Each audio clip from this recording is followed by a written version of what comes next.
Hello दोस्तों, welcome to sleepy classes. आज हम डिस्कस करने वाले हैं GS2 पॉलिटी मेंस में से एक क्वेश्चन जो आपके बेसिक कॉन्स्टिट्यूशनल फ्रेमवर्क के बारे में कुछ सवाल पूछता है। लेकिन ये एक ऐसा क्वेश्चन है जिसमें आप डायनामिज्म लेके आना चाहते हैं, आप करंट और कंटेम्प्रेरी डेटा को इंट्रोड्यूस करना चाहते हैं। तो हम देखते हैं कि किस तरीके से आप एक ऐसे क्वेश्चन जो एक जेनरिक क्वेश्चन की तरह माना जा सकता है उसमें डेटा का यूज करेंगे, डेटा का इस्तेमाल करेंगे। और जब आप मेंस के लिए प्रिपरेशन कर रहे हैं तो किस तरीके से आपके नोट्स में भी वो रिफ्लेक्ट होगा, ये भी हम जानेंगे। क्वेश्चन कहता है, affirmative action is enshrined in the constitutional and legal precepts of our country.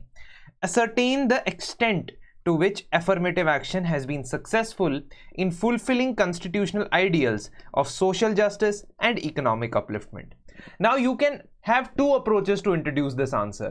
एक अप्रोच हो सकता है कि आप कॉन्स्टिट्यूशन के सोशल जस्टिस और इकोनॉमिक अपलिफ्टमेंट के आइडियल से रिलेटेड आर्टिकल्स को कोट कर सकते हैं। जैसे आप बता सकते हैं कि preamble of the constitution, directive principles of state policy, fundamental rights, all these talk about social justice, all these talk about economic upliftment, reducing inequality, reducing discrimination. आप इस तरीके से भी अप्रोच ले सकते हैं या आप एफर्मेटिव एक्शन के बारे में एक्सप्लेन कर सकते हैं। Whatever you choose, it is your unique introduction that will make it an important or an readable answer. A readable answer is one which is unique, which is clear and which is well structured. तो ये चीज़ें हमने ध्यान में रखनी होती हैं। Affirmative action एक ऐसा पॉलिसी इनिशिएटिव है जिसमें persons nationality, sex, religion and caste are taken into account. It is just not saying that everyone is equal, we'll treat everyone equally. That is not equality. It is about considering that the background of the person has been of a discriminated or a marginalized section.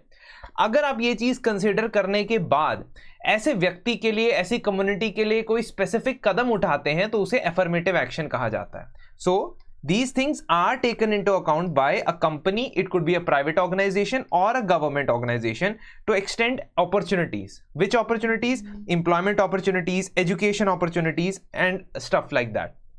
So इन initiatives के साथ government क्या करती है, plan करती है so that more and more opportunities are given to under privileged citizens. Now there is a lot can be said about the affirmative action in our constitution, और इसके एडवांटेजेस को आप फ्लो चार्ट के जरिए भी दिखा सकते हो। यहाँ पे जैसे पॉइंट वाइज बताया गया है, आप एक फ्लो चार्ट या डायग्राम के जरिए एडवांटेजेस लिख के बता सकते हो कि what are the objectives of affirmative action. कि आप सोशो इकोनॉमिक लैडर में इक्विटी को प्रेफरेंस देना चाहते हो, आप डिसएडवांटेज स्टूडेंट्स की एजुकेशन को एक लेवल तक लेके आना चाहते हो, आप कम्युनिटी के अंदर प्रमोट करना चाहते हो education work. Why? Because we are providing opportunities in jobs and as well as employment. ना हमारे कॉन्स्टिट्यूशन और हमारे लीगल प्रिसेप्ट्स के अंदर एफर्मेटिव एक्शन कैसे इंश्राइंड है। It is very important that you never forget what has been asked in the question. You introduced with affirmative action, now you are going to talk about कि ये affirmative action हमारे constitutional precepts में कैसे लिखा हुआ है। इसमें आपको आर्टिकल्स की जानकारी होना बेहद जरूरी है। अगर हम बात करते हैं आर्टिकल 15 की और आर्टिकल 16 की, तो वहां पे रिजर्वेशन इन अपॉइंटमेंट्स और रिजर्वेशन इन एजुकेशनल इंस्टीट्यूशंस ये प्रावधान मिले हुए हैं। If we talk about article 330 and 332, तो वहां पे रिजर्वेशन इन लोकसभा यानी कि legislative assemblies and Lok Sabha, that is the lower house, as well as the state legislative assemblies, इनके अंदर रिजर्वेशन प्रोवाइड की जाती है scheduled caste as well as scheduled tribe groups को। इसके अलावा बैकवर्ड क्लासेस के लिए भी देयर आर प्रोविजंस, तो 340 भी लिख सकते हो, 341, 342। 341 is about scheduled caste, 342 is about scheduled tribe, 340 is about the commission for backward classes. तो ये सारे प्रोविजंस, कॉन्स्टिट्यूशनल प्रोविजंस आपको बताने पड़ेंगे सो दैट वी अंडरस्टैंड कि ये क्वेश्चन के अंदर जो स्टेटमेंट दी गई है इनिशियली, ये पहली स्टेटमेंट, इसको आप थोड़ा सा जस्टिफाई करोगे। After that you write legal precepts. Legal precepts या लीगल प्रोविजंस बहुत सारे हैं। Prevention of SC/ST atrocities act, protection of civil rights act, 73rd and 74th constitutional amendment act, जिसके बाद इसमें भी रिजर्वेशन, पंचायती राज में भी रिजर्वेशन प्रोवाइड किया गया। Apart from that PESA act, forest rights act, all these are there for taking affirmative action in favour of marginalised communities. अब आपने क्या करना है, आपने क्वेश्चन के हिसाब से एनालाइज करना है, एसर्टेन करना है कि एफर्मेटिव एक्शन क्या सक्सेसफुल रहा है अपने ऑब्जेक्टिव्स में, है ना। ऑब्जेक्टिव्स हमने यहां पे डिस्कस कर लिए, क्या ये उन ऑब्जेक्टिव्स को हासिल करने में साक्षर रहा है, कामयाब रहा है या नहीं रहा है, तो ये चीज हमने देखनी। Now, if we evaluate the performance of affirmative action, we will find that there are some achievements, whereas there are still a lot of shortcomings. कई सारी shortcomings हैं, कई सारे achievements हैं। सबसे पहले achievements की बात करें तो बहुत सारी social economic schemes के benefit पहुंच रहे हैं लोगों तक। तो सोशल बेनिफिट्स की बात करें तो एजुकेशनल स्कॉलरशिप्स पहुंच रही हैं, जिसके तहत आप शेड्यूल कास्ट स्टूडेंट्स को स्कॉलरशिप्स प्रोवाइड करते हो। शेड्यूल ट्राइब स्टूडेंट्स को एकलव्य मॉडल रेजिडेंशियल स्कूल्स के अंदर आप एजुकेशन प्रोवाइड करते हो। इसके अलावा विमेन को भी आप लिख सकते हो अफर्मेटिव एक्शन में, although women are not considered to be a section that is marginalized in the society, but vulnerability इनकी ज़्यादा रहती है, तो इस हिसाब से आप women को भी इसके अंदर इंक्लूड कर सकते हो। तो इसमें हमने सोशल इकोनॉमिक इस तरीके से आउटकम्स को जज किया है। Economic outcomes, stand up India, NREGA, subsidies, social welfare schemes जो है वो सभी को इंक्लूड करती है। You can also right tribal सब प्लान, और you can talk about the schemes that have been introduced for the scheduled tribes, that is also there। अब आप इसमें डेटा प्रोवाइड नहीं करोगे अपने असेसमेंट में, तो ये आपकी जो असेसमेंट है वो आधी अधूरी रह जाएगी। Now reservations were expected to provide opportunities to the identified backward classes, but this did not happen immediately। तो evaluate कर रहे हो तो नेगेटिव पॉजिटिव दोनों बताओगे, but by the 1990s significant changes were happening। तो 94 से लेके 2004 तक का ये डेटा है कि आपके जो on an average 12 to 15% vacancy जो है शेड्यूल कास्ट के द्वारा फिल की गई, 6 to 8% वैकेंसी शेड्यूल ट्राइब्स के द्वारा फिल की गई। So you are moving towards getting proportionality as per their population. 2016 की शुरुआत में अगर हम सेंट्रल गवर्नमेंट सर्विसेज की बात करें तो शेड्यूल कास्ट की 17.5%, शेड्यूल ट्राइब्स की 8.4% और ओबीसीज की 21.5% रिप्रेजेंटेशन देखने को मिलती है, which shows a good indication that now you are getting representation from these castes as well। Minorities के लिए भी आप लिख सकते हो, अपॉर्चुनिटी दी जाती है एफर्मेटिव एक्शन के अंदर। ऑल्दो एफर्मेटिव एक्शन को ज्यादातर समझा जाता है कॉमन पार्लेंस में कि वो सिर्फ शेड्यूल कास्ट, शेड्यूल ट्राइब्स के लिए है, but it can be for minority sections as well. तो आप ये कह सकते हो कि 4.5 करोड़ से ज्यादा बेनिफिशरीज को बहुत सारी अलग अलग स्कॉलरशिप्स मिली है नेशनल स्कॉलरशिप पोर्टल में से, और उसमें से 53% फीमेल है। ये वाला जो डेटा है वेरीफाइड डेटा है, मैंने इसे खुद ऑफिशियल सोर्सेज से कोलेट किया है, तो आप इसे अपने आंसर्स के अंदर भी इस्तेमाल कर सकते हैं। विमेन सेंट्रिक प्रोग्राम्स के बारे में आप बताएंगे कि जितने भी विमेन सेंट्रिक प्रोग्राम्स हैं उसमें इवन बजट्स के अंदर you will see there is a massive allocation, that means the government fiscally, financially as well is also understanding the importance of the schemes that they are implementing। NITI Aayog की क्या कहना है कि women entrepreneurs Bharat में बढ़ रही हैं, जिसमें you see there are a lot of women entrepreneurs who are coming up every year, the number is increasing। It may not be as good as the men, or it may not be competing with men at this present moment of time, but the number is definitely increasing।